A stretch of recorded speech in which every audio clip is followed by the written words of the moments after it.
আজি 2021 চনৰ দায়িত্বলৈ আমি 2946টা নিযুক্তি দিলোঁ 2022 চনত আমি 33,058টা নিযুক্তি দিলোঁ অল ৰেগুলাৰ কন্ট্ৰেকচুৱেল নহয় 2023 চনত আমি 44,978টা নিযুক্তি দিলোঁ 2024 আমি 33,666টা নিযুক্তি দিলোঁ আৰু 25 আৰু 26 বিত্তীয় বৰ্ষত এই মুহূৰ্তলৈকে আমি 42,000 চৰকাৰী চাকৰি দিলোঁ চৰকাৰী চাকৰিয়ে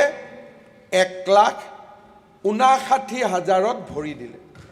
মই আশা কৰোঁ যে নিৰ্বাচনৰ আগলৈকে নিশ্চিতভাৱে শিক্ষা বিভাগে যদি ভাল কৰি এইকেইটা দিন কাম কৰিব পাৰে আমি আৰু 5,000 নিযুক্তি দিব পাৰিম তাৰ মানে চৰকাৰী নিযুক্তিৰ সংখ্যাই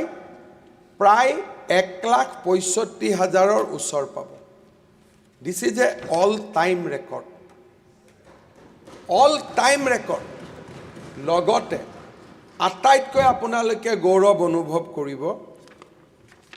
ইয়াৰ বিপৰীতে নিযুক্তিক চ্যালেঞ্জ কৰি হাইকোৰ্টত এটাও কেছ নাই ই কি প্ৰমাণ কৰে যে স্বচ্ছতাৰ যিটো হাইয়েষ্ট ষ্টেণ্ডাৰ্ড স্বচ্ছতাৰ যিটো আটাইতকৈ হাইয়েষ্ট মূল্য তাক আমি এচিভ কৰিছোঁ আজি মই অসমৰ ৰাইজক আৰু এটা খবৰ দিব খুজিছোঁ গভৰ্ণৰ আৰু বিত্ত মন্ত্ৰীৰ এড্ৰেছত আছে আমি এখন নতুনকৈ কমিটি কৰিছোঁ যে অহা 5 বছৰত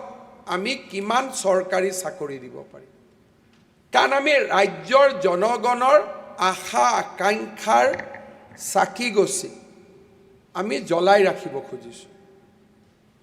যাতে আমি নিৰাশাত নপৰোঁ আজি মই আপোনালোকক আনন্দ সহকাৰে ক'ব খুজিছোঁ অহাবাৰ চৰকাৰ অহাৰ লগে লগে বাকি নিযুক্তি বাদ প্ৰথম 3 বছৰতে অকল শিক্ষা বিভাগতে 55,000 চাকৰি দিব অনলি ইন এডুকেশ্যন ডিপাৰ্টমেণ্ট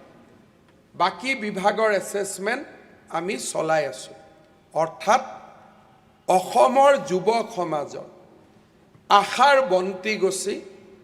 আমি নিৰ্বাপিত হ'বলৈ নিদিওঁ